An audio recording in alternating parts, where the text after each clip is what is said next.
అందరికీ నమస్తే అండి. ఈరోజు మునగాకు కారప్పొడి చేశానండి. చిన్న వీడియో స్కిప్ చేయకుండా చూడండి. ముందుగా స్టవ్ మీద గిన్నె పెట్టుకుని ఒక చెంచా నూనె పోసుకోవాలి. ఇందులో పావు కప్పు ధనియాలు వేసి వేయించుకోవాలి.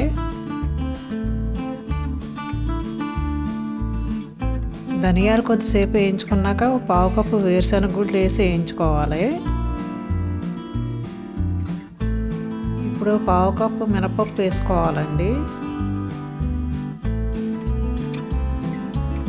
ఇప్పుడు 15 ఎండుమిర్చి చేసి వేయించుకోవాలండి. అలాగే 2 చెంచాలు జీలకర్ర కూడా వేసుకుని వేయించుకోవాలి.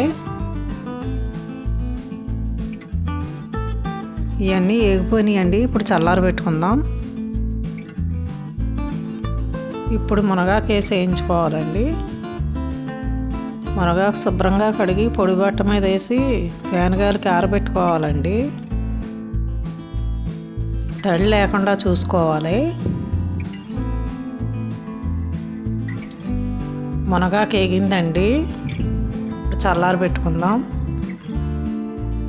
పోపులు మిక్సీ గిన్నెలో తీసుకుని అందులో సరిపడా చింతపండు, సరిపడా ఉప్పు వేసి మిక్సీ పట్టుకోవాలి.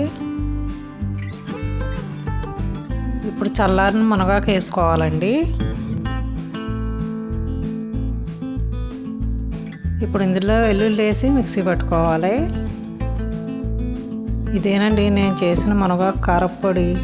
ఈ వీడియో మీకు నచ్చితే లైక్ చేయండి, షేర్ చేయండి, సబ్స్క్రైబ్ చేసుకోండి.